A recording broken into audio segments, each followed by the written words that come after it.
Assalamualaikum warahmatullahi wabarakatuh. Rahayu Rahayu Sagung Dumadi. Runtuhnya Majapahit dan mangkatnya Prabu Brawijaya V. Sirna ilang kertaneng bumi.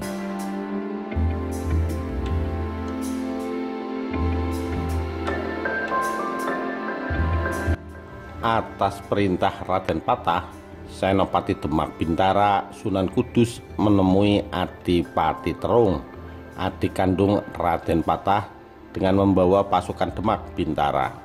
Adipati Terung diultimatum agar menyerah atau dihancurkan. Adipati Terung dalam dilema. Pada akhirnya dia menyatakan menyerah kepada Demak Bintara.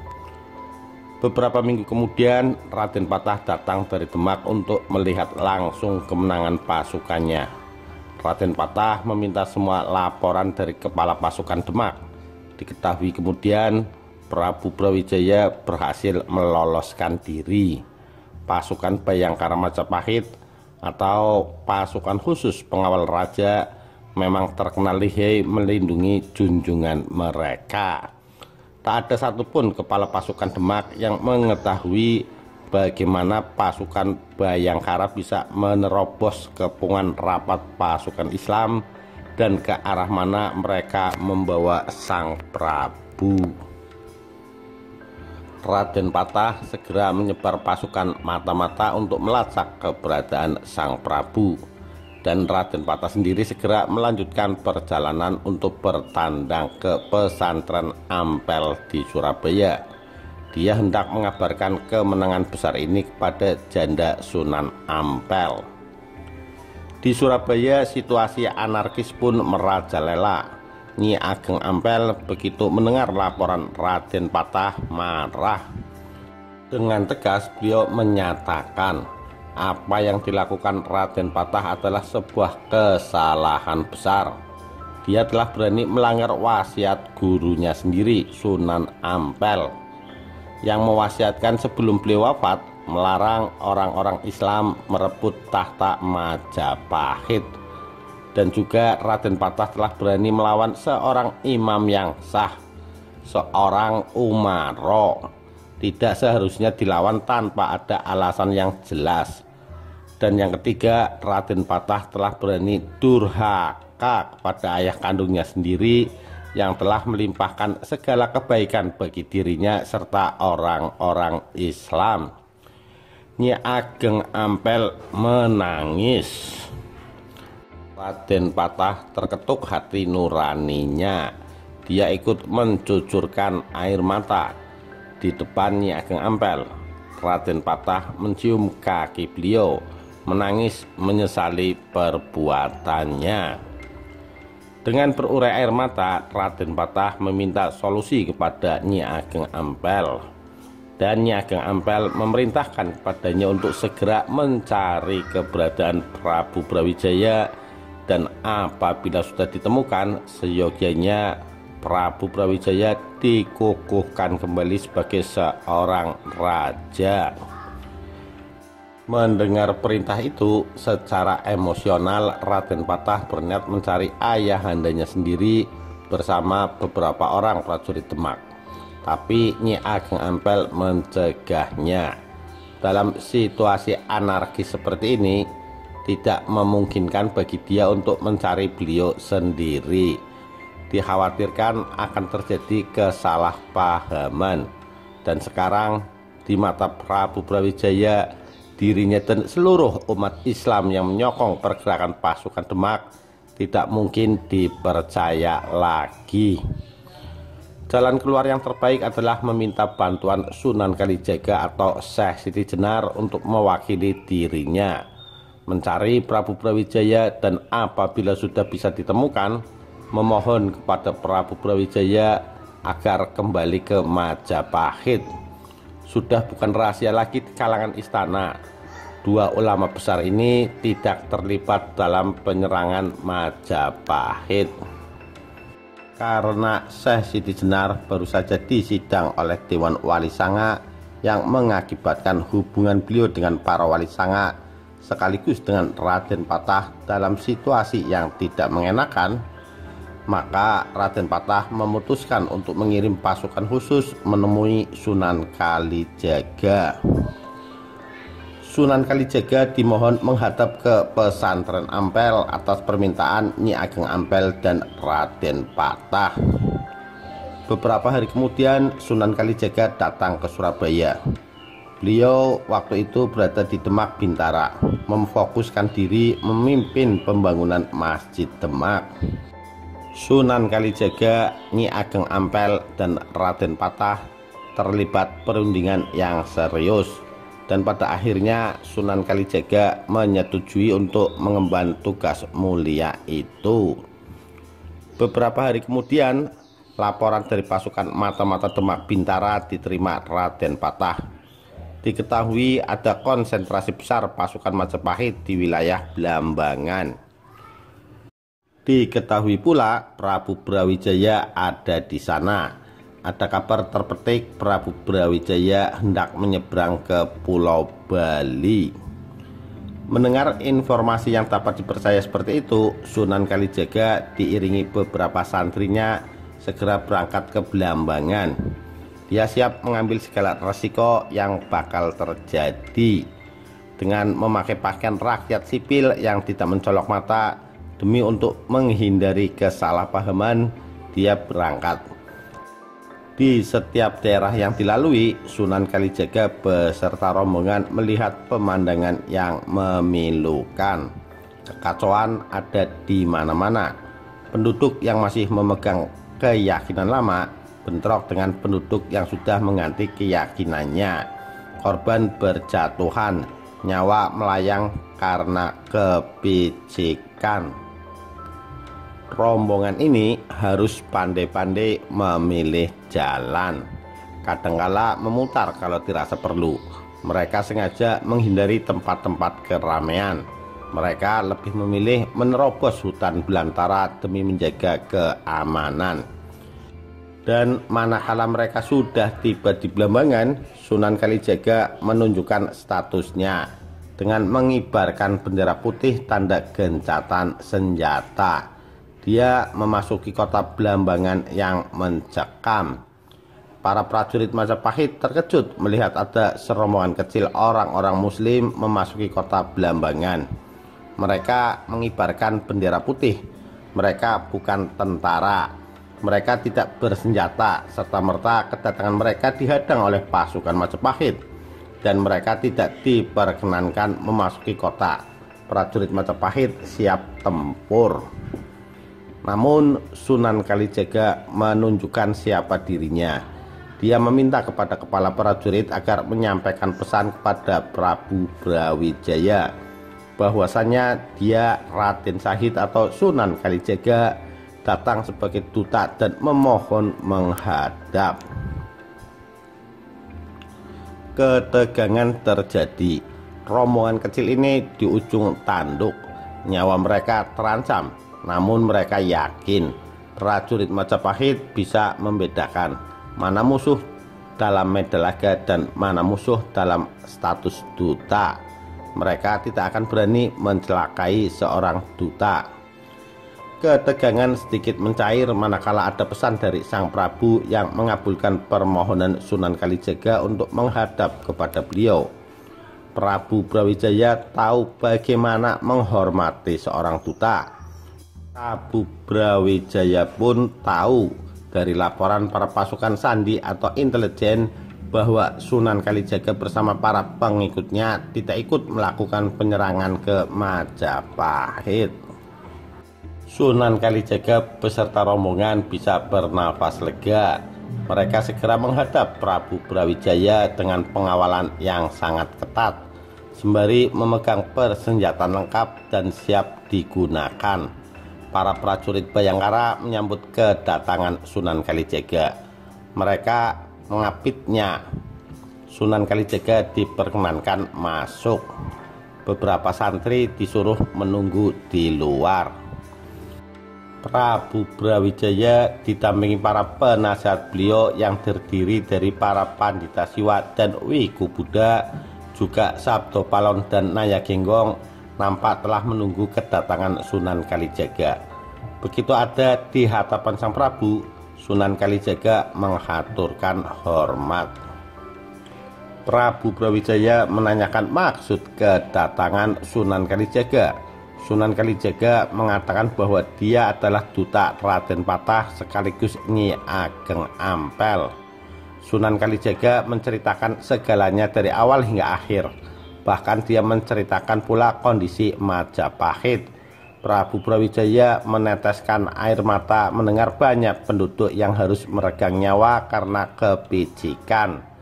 Mendengar keraton megah kebanggaan Nusantara di bumi hanguskan. Mendengar tempat-tempat suci hancur rata dengan tanah. Seluruh yang hadir merasa sedih, marah, geram. Semua bercampur aduk menjadi satu. Dan manakala Sunan Kalijaga menghaturkan tujuan sebenarnya dia menjadi duta, yaitu agar Prabu Brawijaya berkenan kembali memegang tampuk pemerintahan di Majapahit. Seketika semua yang hadir memicingkan mata, seolah mendengar kalimat yang tidak bisa dicerna. Prabu Brawijaya tercengang. Beliau meminta nasihat. Beberapa penasehat mengusulkan agar hal itu tidak dilakukan, karena sama saja menerima suatu penghinaan. Dinasti Majapahit bisa kembali berkuasa hanya karena kebaikan hati orang-orang Islam. Tidak hanya itu saja, wibawa sang Prabu akan jatuh di mata para pendukungnya. Tidak ada artinya tahta yang diperoleh dari belas kasihan musuh. Masyarakat Majapahit akan memandang rendah pemimpin mereka yang mau menerima tahta seperti itu. Selama ini raja-raja Majapahit tidak pernah melakukan itu. Bila wibawa sang Prabu telah jatuh, dengan sendirinya para pengikut sang Prabu akan berani juga bermain-main dengan sang Prabu kelak. Hukum tidak akan dipatuhi. Para pembangkang akan muncul di mana-mana. Bak jamur tumbuh di musim penghujan. Dan lagi, apakah sang Prabu tidak malu menerima tahta dari anaknya sendiri? Sebaiknya sang Prabu tidak menerima tawaran itu. Sang Prabu menghela nafas. Sunan Kalijaga mohon bicara. Apabila memang sang Prabu tidak mau menerima tahta Majapahit dari tangan Raden Patah, maka seyogyanya sang Prabu mempertimbangkan kembali jika hendak mendapatkannya dengan jalan merebut. Sebab bila hal itu sampai terjadi, tidak bisa dibayangkan tanah Jawa akan banjir darah. Dukungan kekuatan militer bagi sang Prabu akan datang dari segenap pelosok Nusantara. Tidak bakalan tanggung-tanggung lagi. Jawa akan semakin membara. Bila seluruh Nusantara akan bangkit, pembunuhan yang lebih besar dan mengerikan akan terjadi. Sang Prabu Brawijaya bagaikan disodori buah si malakama. Dimakan mati, tidak dimakan pun mati. Sejenak sang Prabu berunding dengan para penasehat beliau yang terdiri dari para ahli hukum dan agamawan. Sejurus kemudian beliau menyatakan kepada Sunan Kalijaga hendak merundingkan hal ini dengan para penasehat lebih dalam lagi. Dan Sunan Kalijaga diperbolehkan menghadap esok hari lagi. Sunan Kalijaga dan seluruh rombongannya diberikan tempat bermalam dengan pengawalan ketat. Keesokan harinya Sunan Kalijaga dipanggil menghadap.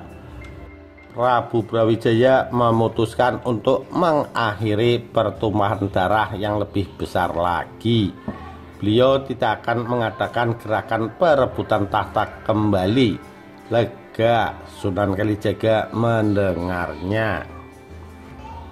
Namun apa yang akan dilakukan sang Prabu agar seluruh putra-putra beliau mau merelakan tahta diduduki Raden Patah? Begitu Sunan Kalijaga meminta kejelasan langkah selanjutnya. Sang Prabu mengatakan beliau akan mengeluarkan maklumat kepada seluruh putra-putra beliau untuk bersikap sama seperti dirinya, untuk berjiwa besar, memberikan kesempatan bagi Raden Patah memegang tampuk kekuasaan, terutama kepada keturunan beliau di Pengging. Maklumat ini benar-benar harus dipatuhi. Semua sudah paham, yang berhak mewarisi tahta Majapahit sebenarnya adalah keturunan di Pengging. Kini Sang Prabu yang mempertanyakan jaminan kebebasan beragama kepada Sunan Kalijaga. Apakah Demak Bintara bisa memberikan wilayah-wilayah otonomi khusus bagi para penguasa daerah yang mayoritas masyarakatnya tidak beragama Islam? Bisakah Demak Bintara sebijak Majapahit dulu? Bukankah keyakinan yang dianut Raden Patah menganggap semua yang di luar keyakinan mereka adalah musuh? Sunan Kalijaga terdiam, dan setelah berpikir barang sejenak, Sunan Kalijaga berjanji akan ikut andil menentukan arah kebijakan pemerintahan Demak Bintara. Dan itu berarti mulai saat ini dia harus ikut terjun ke dunia politik, dunia yang dihindarinya selama ini. Prabu Brawijaya bernafas lega. Dia percaya pada sosok Raden Syahid atau Sunan Kalijaga ini. Sunan Kalijaga menambahkan, Sang Prabu seyogianya kembali ke Trowulan, tidak usah meneruskan menyeberang ke Pulau Bali, sebab dengan adanya Sang Prabu di Trowulan, para putra dan masyarakat tahu kondisi beliau, tahu bahwasannya beliau baik-baik saja, sehingga seluruh pendukung beliau akan merasa tenang. Kembali Sang Prabu berunding dengan para penasehat. Sejenak kemudian beliau memberikan jawaban. Ada beliau di Trowulan ataupun tidak, stabilitas negara sepeninggal beliau tergulingkan dari tahta, mau tidak mau tetap akan terganggu. Karena para pendukung beliau pasti juga banyak yang belum bisa menerima pemberontakan Raden Patah ini. Namun jika tidak ada komando khusus dari beliau, hal itu tidak akan menjadi sebuah kekacauan yang besar. Bangkangan per daerah pasti terjadi, tetapi Sang Prabu menjamin tanpa komando beliau, penyatuan kekuatan Majapahit dari daerah per daerah tidak akan bakalan terjadi, dan beliau tidak perlu pulang ke Trowulan. Sunan Kalijaga resah. Bila Sang Prabu kembali, Sunan Kalijaga takut beliau akan berubah pikiran. Begitu melihat betapa militannya para pendukung beliau di sana. Mau tidak mau, Prabu Brawijaya harus bisa diusahakan pulang ke Trowulan. Sunan Kalijaga memutar otak. Sunan Kalijaga tahu hati Prabu Brawijaya sangat lembut, dan kini Sunan Kalijaga akan berusaha mengetuk kelembutan hati beliau. Sunan Kalijaga memberikan gambaran betapa mengerikannya jika para pendukung beliau benar-benar siap melakukan gerakan besar. Tidak ada jaminan bagi Sang Prabu sendiri bahwa beliau tidak akan berubah pikiran bila tetap meneruskan perjalanan ke Bali.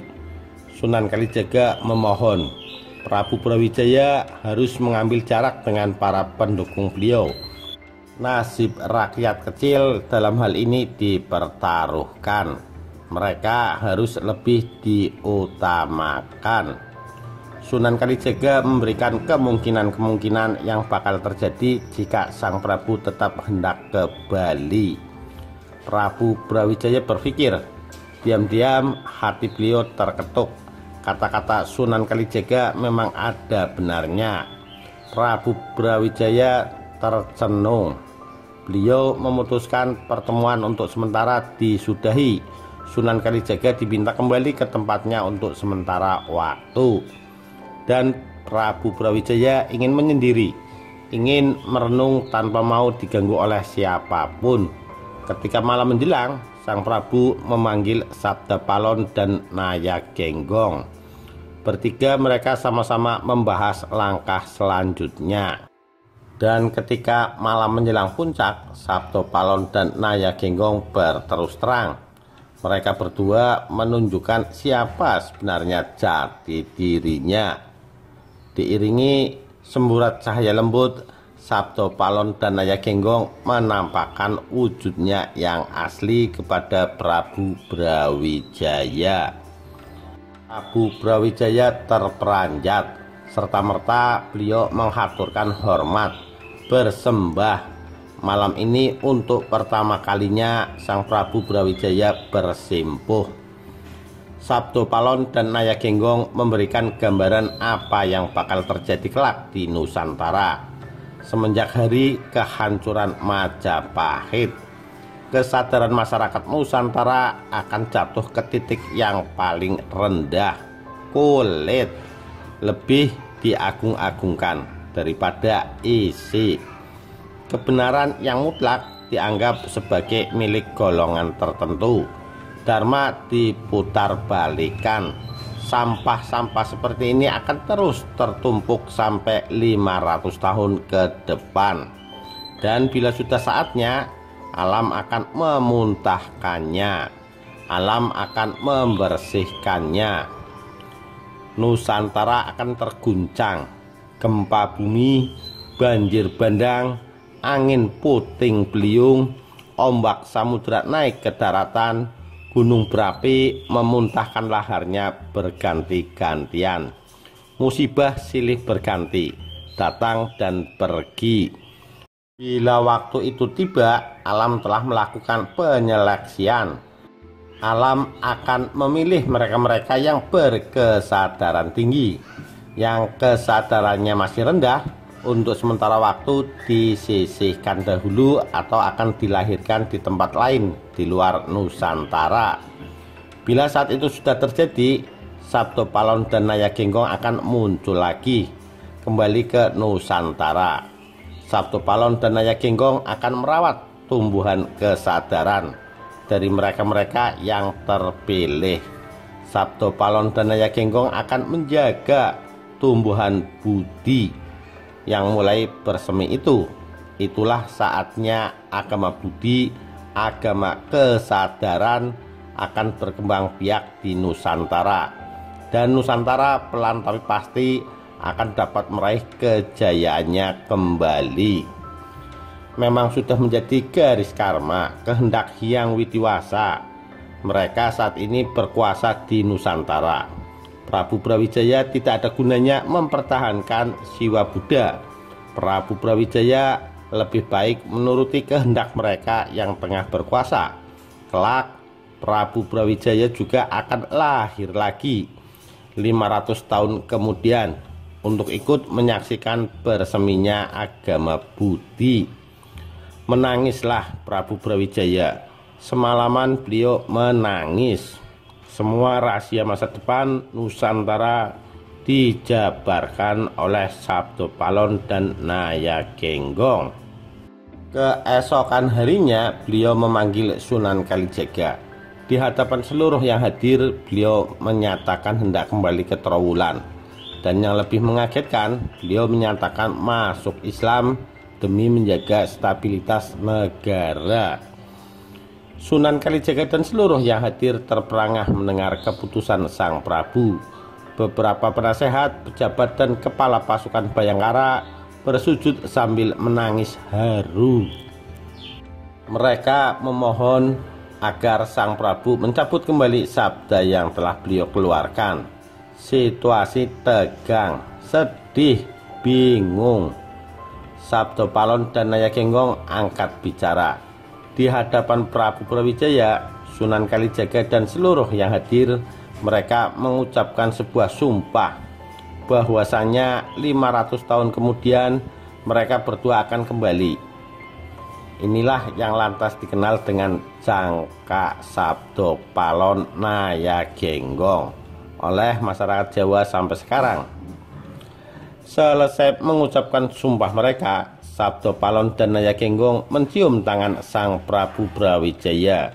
Sabdo Palon berbisik, 500 tahun lagi Ananda akan bertemu dengan kami kembali. Sekarang sudah saatnya kita berpisah. Selamat tinggal Ananda. Sabdo Palon dan Nayagenggong menyembah hormat, lalu bergegas keluar dari ruang pertemuan. Semua yang hadir masih bingung melihat peristiwa ini. Di antara mereka ada beberapa yang ikut menyembah, melepas rencana mereka dan memohon maaf kepada Sang Prabu untuk undur diri. Bagaikan tugu dari batu, Sang Prabu Brawijaya diam tak bergerak. Tinggal beberapa orang yang ada di depan beliau. Beberapa pasukan Bayangkara yang memutuskan untuk setia mengiringi Sang Prabu. Juga ada Sunan Kalijaga yang masih pula ada di sana. Setelah Prabu Brawijaya lama berdiam diri, Sunan Kalijaga memberanikan diri menanyakan keputusan Sang Prabu tersebut. Sang Prabu menjawab, semua memang harus terjadi. Mendengar sabda Sang Prabu, Sunan Kalijaga segera mendekat kepada beliau. Sunan Kalijaga memohon dengan segala hormat, apabila Sang Prabu benar-benar ikhlas menyerahkan tahta kepada Raden Patah, maka beliau harus rela melepaskan mahkota beserta pakaian kebesaran beliau sebagai raja di raja. Sejenak Sang Prabu masih ragu. Namun ketika sekali lagi Sunan Kalijaga memohon keikhlasan beliau, maka Sang Prabu menyetujuinya. Inilah simbolisasi rambut beliau dipotong oleh Sunan Kalijaga. Pada kali pertama rambut beliau tidak bisa putus, dan pada kali kedua barulah bisa putus. Tidak menunggu waktu lama, berangkatlah rombongan Prabu Brawijaya yang terdiri dari sedikit pasukan Bayangkara dan Sunan Kalijaga beserta para santri menuju Trowulan. Sesampai di Trowulan, masyarakat Majapahit menyambut dengan penuh sukacita. Keadaan mulai berangsur membaik ketika Sang Prabu Brawijaya mengeluarkan maklumat agar semua pertikaian dihentikan. Disusul kemudian keluar maklumat serupa dari Demak Bintara yang memfatwakan peperangan sudah berhenti, diharamkan membunuh mereka yang telah kalah perang. Kondisi anarkisme berangsur-angsur menjadi kondusif. Stabilitas untuk sementara waktu kembali normal. Stabilitas yang dibawa dari Blambangan membuat Sunan Kalijaga sebagai suatu kenangan keberhasilan mendamaikan kedua belah pihak, memberikan nama baru kepada Blambangan, yaitu Banyuwangi. Disimbolkan Sunan Kalijaga membawa sebotol bambu, kemudian dia mengisinya dengan air kotor waktu masih di Blambangan. Begitu sesampainya di Trowulan, air dalam bambu itu berubah menjadi jernih dan wangi. Bambu adalah lambang dari sebuah negara. Air kotor yang diambil Sunan Kalijaga adalah masalah yang dibuat oleh orang-orang yang sekeyakinan dengan Sunan Kalijaga sendiri. Air yang berubah jernih menjadi Trowulan melambangkan kembalinya stabilitas negara. Bergiliran para putra Prabu Brawijaya datang ke Trowulan. Adipati Handayaningrat dari Pengging beserta Ki Ageng Pengging putranya, Raden Bondan Kejawen dari Tarub, Raden Batara Katong dari Ponorogo, Raden Lembu Peteng dari Madura, dan masih banyak lagi. Tak ketinggalan Raden Patah sendiri. Di hadapan seluruh putra-putra beliau, Sunan Kalijaga menyampaikan amanat Sang Prabu agar pertikaian dihentikan dan agar Raden Patah diikhlaskan menduduki tahta Demak Bintara. Seluruh putra-putra beliau wajib menerima dan mentaati keputusan ini. Kepada Sunan Kalijaga, Sang Prabu Brawijaya memberikan amanat untuk mendampingi keturunan beliau yang ada di Tarub, yaitu Raden Bondan Kejawen, dan keturunan beliau yang ada di Pengging, terutama kepada Raden Bondan Kejawen. Prabu Brawijaya telah mengetahui dari Sabdo Palon dan Nayagenggong bahwa kelak dari keturunannya akan lahir raja-raja besar di Jawa. Dinasti Raden Patah dan dinasti dari Pengging tidak akan bertahan lama. Prabu Brawijaya bahkan membisikkan kepada Sunan Kalijaga bahwa Demak hanya akan dipimpin oleh 3 orang raja. Setelah itu akan digantikan oleh keturunan dari Pengging, cuma 1 orang raja, lantas digantikan oleh keturunan dari Tarub. Banyak raja akan terlahir dari keturunan Tarub. Ramalan ini terbukti. Demak hanya diperintah oleh 3 orang raja, yaitu Raden Patah, Sultan Yunus, dan Sultan Trengana. Setelah itu terjadi pertumpahan darah antara kubu Abangan dengan kubu Putihan, dan Jaka Tingkir tampil ke muka. Jaka Tingkir adalah keturunan dari Pengging, tapi tidak lama keturunan dari Tarub, yaitu Danang Sutawijaya yang kelak dikenal dengan gelar Panembahan Senopati ing Ngalaga, mendirikan Mataram, akan tampil ke muka menggantikan keturunan Pengging.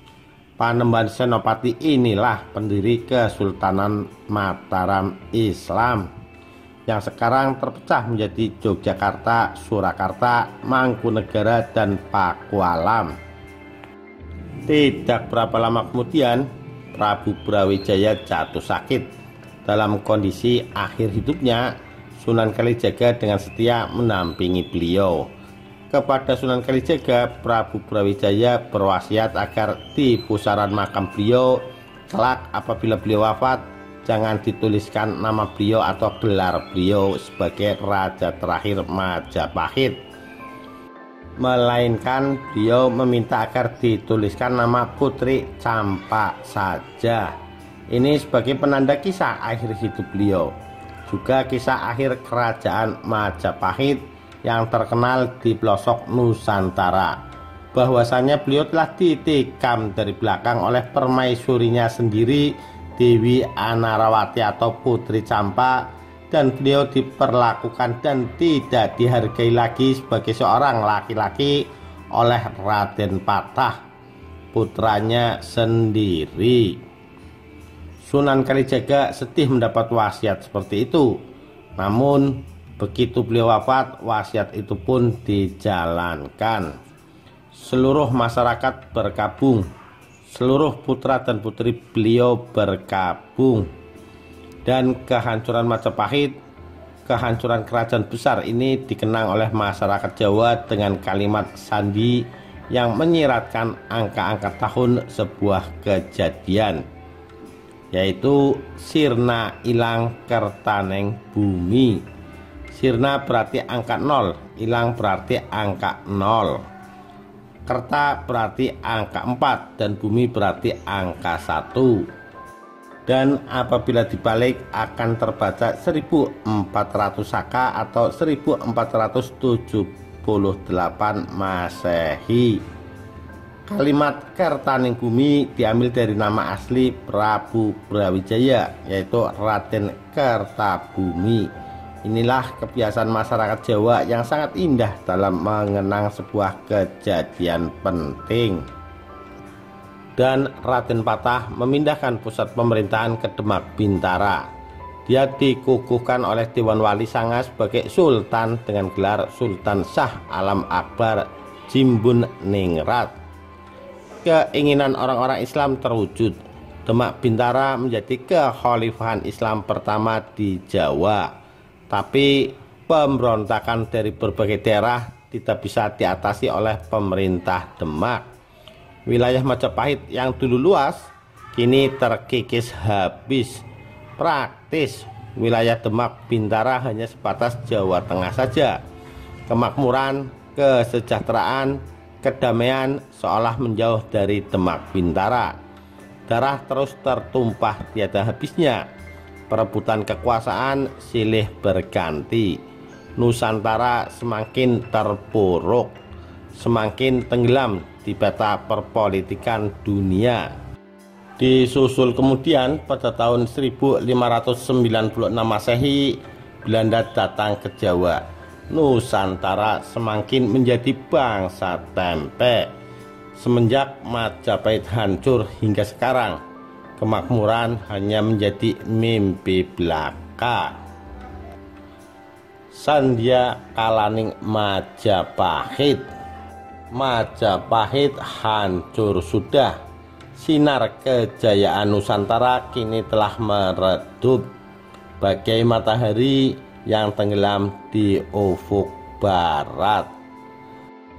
Ditulis oleh Damar Sasangka, 18 Oktober 2009. Sekian, terima kasih. Wassalamualaikum warahmatullahi wabarakatuh. Rahayu, Rahayu Sagung Dumadi.